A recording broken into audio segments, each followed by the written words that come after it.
6 گھنٹے لیٹ تھی۔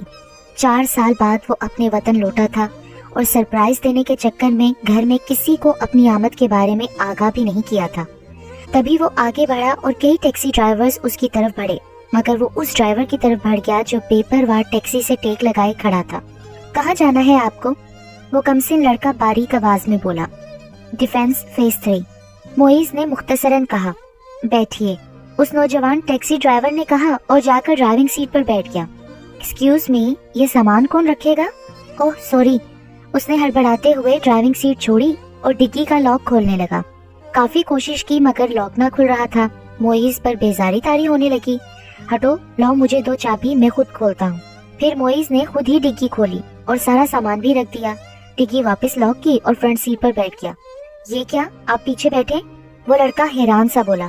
نہیں یار، میں اکیلا پیچھے بیٹھ کے بور نہیں ہونا چاہتا۔ خیر، سفر کا آغاز ہو چکا تھا۔ کچھ دیر معیز کھڑکی سے بھاگتے دوڑتے مناظر کو دیکھتا رہا، پھر کمسن ٹیکسی ڈرائیور کی طرف متوجہ ہوا۔ اس لڑکے نے سردی کی شدت کو روکنے کے لیے سر پر ایک ٹوپی پہن رکھی تھی، کچھ اس طرح کہ اس کی پیشانی اور کان اس میں چھپ گئے تھے۔ اس کے چہرے پر عجیب سی نرمی تھی، اس کی رنگت میں سرخیاں کھلی ہوئی تھیں، ہونٹ بے حد گلابی اور خوبصورت تھے، بڑی بڑی سیاہ پلکیں اسے عجیب سا حسن بخش رہی تھی۔ اس ٹیکسی ڈرائیور کے بدن اور حرکات و سکنات میں عجیب سی نزاکت چھلک رہی تھی، اور اس کی عمر 15-16 برس سے زیادہ دکھائی نہیں دیتی تھی۔ تمہارا نام کیا ہے؟ کیوں؟ ویسے ہی پوچھ رہا ہوں، ابھی تک سوچا نہیں کیا رکھوں۔ اف، یہ پاکستانی عوام بھی نا یار، تم لوگ سیدھی بات کا جواب سیدھی طرح کیوں نہیں دیتے ہو؟ ایکسکیوز می، میں پاکستانی عوام ہوں تو خود کیا ہو مسٹر؟ خود کو پرنس آف ویل سمجھتے ہو؟ اگر پاکستانی عوام سے اتنی ہی خار ہے تو پاکستان آئے کیوں ہو؟ وہیں رہ لینا تھا نا گوروں کے دیس میں۔ ٹیکسی ڈرائیور تو اس پر چڑھ دوڑا اور مسکرا کر بولا، پاکستانی عوام قطن ادھار نہیں رکھتی، فوراً حساب بے باک کر دیتی ہے، یہ ان کی اضافی خوبی ہے۔ پھر ٹیکسی ڈرائیور نے کیسٹ لگا دی۔ کیسٹ لگتے ہی نور جہاں کا 70 کی دہائی کا گانا گاڑی میں گونج اٹھا۔ معیز نے گھبرا کر کیسٹ بند کرنے کے لیے ہاتھ بڑھایا، اسی وقت ٹیکسی ڈرائیور نے بھی ہاتھ بڑھایا تھا۔ نتیجن اس کا ہاتھ معیز کے ہاتھ سے ٹکرایا اور ڈرائیور نے گھبرا کر ہاتھ پیچھے کیا، جبکہ معیز کی انگلیوں کو ان ہاتھوں کی لمس بہت ہی نرم محسوس ہوئی۔ اٹس اوکے یار، اس قدر خجل سا دیکھ کر معیز نے تسلی دی اور پھر ٹیکسی ڈرائیور کے کندھے کو ہلکا سا تھپ تھپایا۔ زیادہ فری ہونے کی ضرورت نہیں، ورنہ ابھی گاڑی سے نکال دوں گا۔ کم آن، تم تو یوں ناراض ہو رہے ہو جیسے میں لڑکی ہوں یا تم۔ اترو گاڑی سے، مجھے تمہیں نہیں لے جانا۔ وہ لڑکا فوراً گاڑی روک کر اترا اور خون خوار تیوریوں سے بولا۔ اب تک وہ فیز 3 میں داخل ہو چکے تھے۔ معیز کا گھر اگلے بلاک میں تھا، اس کو سارے سامان کے ساتھ پیدل جانا تھا، اسی لیے اس نے ٹیکسی ڈرائیور کو بولا، میں نے تمہیں کرایہ دیا ہے، تم مجھے کسی صورت یہاں نہیں چھوڑ سکتے، یہ لو اپنا کرایہ۔ اس ٹیکسی ڈرائیور نے پاکٹ سے 1000 کا نوٹ نکال کر اس کے آگے پھینکا، پھر خود ہی اس نے ڈگی کھولی اور بمشکل اس کے سامان سے کشتی لڑتے ہوئے باہر رکھا۔ آخری بیگ رکھتے ہوئے اس کی ٹوپی ڈگی کی ہک سے الجھ گئی اور باہر سر نکالتے ہوئے اس کی ٹوپی ہک کے ساتھ ہی لٹک گئی، اور اس کے بعد جو منظر معیز کے سامنے تھا وہ تو ناقابل یقین تھا۔ ٹوپی میں فولڈ بال کھل کر شانوں اور چہرے کے اطراف میں بکھر گئے، بے حد خوبصورت اور سلکی بال۔ بلا شبہ وہ ایک لڑکی تھی، نازک اور حسین لڑکی، جبکہ وہ لڑکی اس اچانک افتاد پر بوکھلا اٹھی اور اس قدر ششتر دکھائی دے رہی تھی کہ بال سمیٹنے کی زحمت بھی گوارا نہیں کی۔ اوہ، تو اس لیے جناب ہاتھ لگنے پر اتنا پارسائی کا درس دے رہی تھی آپ؟ پیچھے رہو تم میرے سے۔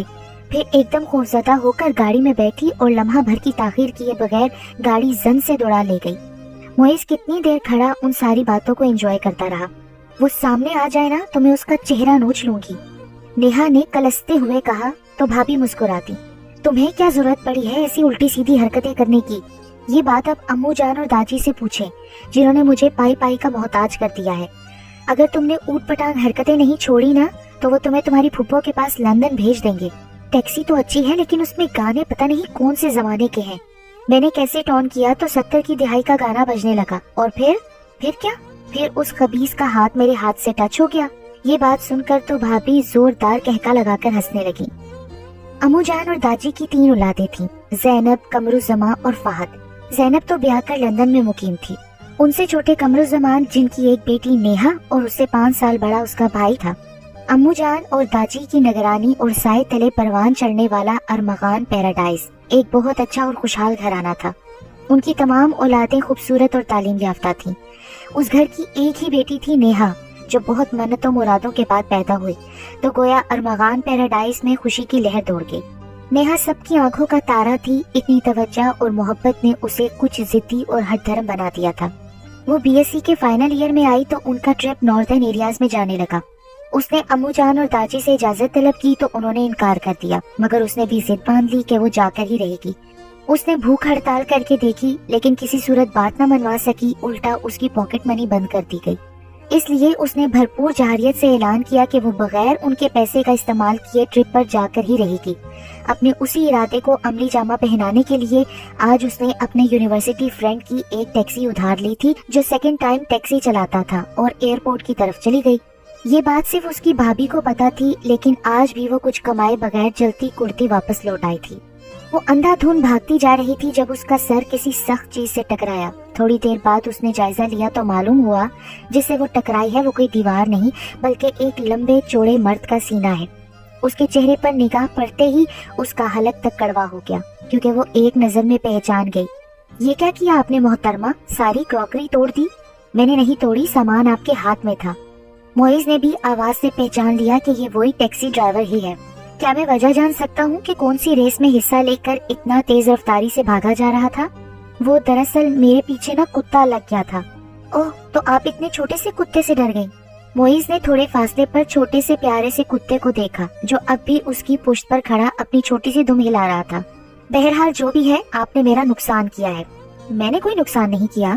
پھر کتا زور سے بھونکا اور وہ چیخ کر معیز کے کندھے سے چپک گئی۔ پلیز پلیز اسے بھگا دیں۔ پیچھے ہٹ کر تو کھڑی ہو، اس ڈرامے بازی کا کیا مطلب ہے؟ نہیں، میں ڈرامہ نہیں کر رہی، مجھے سچ میں کتوں سے ڈر لگتا ہے۔ نیہا اپنی دوست عائشہ سے ملنے آئی تھی۔ اس کا گھر بھی ڈیفینس فیز 3 میں تھا۔ واپسی پر اس کے پیچھے ایک چھوٹا سا کتا لگ گیا تو اس نے آؤ دیکھا نہ تاؤ سینڈل اتار کر اپنے ہاتھ میں پکڑے اور دوڑ لگا دی۔ یہاں کی سروس بہت اچھی ہے یار، اسی لیے میں جب سے پاکستان آیا ہوں یہیں آتا ہوں۔ ہوٹل کی سیڑھیوں پر قدم رکھتے ہوئے اس نے اپنی جگری دوست کو بتایا جو حال ہی میں ٹوکیو سے لوٹا تھا۔ اتنے میں ویٹر آ پہنچا۔ دوست اس کو آرڈر دینے لگا جبکہ معیز ویٹر کی وردی میں ملبوس ویٹرس کو پہلی نظر میں ہی پہچان گیا۔ بہرحال اس نے کچھ ظاہر نہیں کیا۔ مقررہ وقت پر نیہا نے لباس تبدیل کیا اور ہوٹل سے باہر نکل آئی۔ اسے اتنے قیمتی لباس میں دیکھ کر معیز اندازہ کر سکتا تھا کہ وہ کوئی ضرورت مند نہیں ہے۔ آج میری ٹیکسی ہے، اس میں چلیں؟ اس کے پیچھے چلتے ہوئے معیز نے کہا تو نیہا کے قدم تو وہیں جم گئے۔ وہ نظر انداز کرتی دوبارہ چل دی۔ معیز تیز تیز قدم اٹھاتا دوبارہ اس کے پیچھے چلنے لگا۔ کیا تمہارے گھر والوں کو پتا ہے کہ تم یہاں جاب کر رہی ہو؟ آپ کو میرے ذاتی معاملات میں نا دخل اندازی کرنے کا اتنا شوق کیوں ہے؟ اگر انہیں پتا چل گیا تو سوچو کیا ہوگا۔ آپ کیا جانتے ہیں میرے بارے میں؟ میں یہ جانتا ہوں کہ تم ارمغان مجازی یعنی داجی کی پوتی ہو اور قمر الزمان کی بیٹی ہو۔ تم ڈیفینس فیز 8 بلاک میں رہتی ہو، بی ایس سی میں پڑھتی ہو، امپورٹ ایکسپورٹ کا بزنس ہے۔ بس اتنا کافی ہے یا اور بتاؤں؟ پر مجھے پتا ہے آپ میرے گھر والوں کو کچھ نہیں بتائیں گے۔ کیوں؟ تمہیں لگتا ہے میں تمہاری ان 3rd کلاس حرکتوں پر تم سے پیار کر بیٹھا ہوں؟ جاؤ، جو تم نے کرنا ہے نا کرو، اپنی گھٹیا سوچ اپنے پاس رکھو۔ یہ کہتی وہ تیز تیز قدم اٹھاتی وہاں سے چلی گئی۔ پہلی بار اسے اپنی اوٹ پٹانگ حرکتوں کی وجہ سے شرمندگی محسوس ہو رہی تھی۔ نیہا کو تو خود حیرانگی ہو رہی تھی کہ وہ اجنبی جس کا وہ نام تک نہیں جانتی اس کو اس کے بارے میں اتنی باتیں کیسے پتا ہیں، اور پھر اس نے اتنی غلط رائے کیسے قائم کی۔ رات کے وقت وہ اپنی سوچوں میں مگن تھی کہ اس کے موبائل پر ایک رنگ ٹون بجی۔ انجانا نمبر بلنک کر رہا تھا۔ اس نے یس کا بٹن پریس کیا۔ دوسری طرف گہری خاموشی تھی۔ نیہا نے بھی بولنے کی زحمت گوارا نہیں کی۔ کیا ہوا؟ نیند نہیں آ رہی؟ کسی نے بہت دوستانہ انداز میں پوچھا۔ آپ کون؟ وہی جس کا آپ بہت نقصان کر چکی ہیں۔ وہ ایک دم پہچان کی کہ یہ وہی بندہ ہے۔ آپ مجھے بلیک میل کرنا چاہتے ہیں؟ نہیں، میں نے تو یہ بات بتانے کے لیے فون کیا تھا کہ مجھے تمہارا نام تو بتانا یاد ہی نہیں رہا۔ یہ کام آپ صبح بھی کر سکتے تھے۔ یعنی اب آپ مجھ سے ملاقات کا بہانہ ڈھونڈ رہی ہیں؟ نیہا کا دل چاہا کہ وہ اپنا سر پیٹ لے۔ یعنی آپ نے ہار مان لی نیہا؟ نیہا نے اپنا نام سن کر غصے کے مارے سیل آف کر دیا۔ نیہا کا بھائی اسے یونیورسٹی سے واپس لے کر آیا تھا جب نیہا نے اس وبال جان کو اپنے کزن کے ساتھ مسافہ کرتے ہوئے دیکھا۔ اف، یہ یہاں کیا کر رہا ہے؟ کہیں اس نے امو جان یا پاپا کو کچھ بتا تو نہیں دیا؟ بہرحال وہ اسے نظر انداز کرتی دروازہ عبور کر گئی، جبکہ اس کا بھائی بھی اس سے سلام دعا میں مصروف ہو چکا تھا۔ نیہا، تمہیں کچھ مینرز ہے بھی یا نہیں؟ نیہا کے کزن نے اس کو تپتے ہوئے کہا۔ کیوں، کیا طوفان آ گیا؟ کیا سوچتا ہوگا وہ؟ کم از کم سلام دعا تو لے سکتی تھی نا تم۔ میرا دوست امو جان کی طبیعت دریافت کرنے آیا تھا۔ کیا ہوا امو جان کو؟ بی پی شوٹ کر گیا ہے ان کا۔ نیہا نے فوراً کمرے کی طرف دوڑ لگا دی۔ بھیا، پاپا، ماما، چاچی، چاچو اور بھابھی داجی بھی پاس ہی بیٹھے کسی بات پر مسکرا رہے تھے اور بھابھی امو جان کو سوپ پلا رہی تھی۔ امو جان، اس نے دور سے انہیں پکارا اور دوڑ کر سے لپٹ گئی۔ بس میرا بچہ، کچھ نہیں ہوا مجھے، میں ٹھیک ہوں۔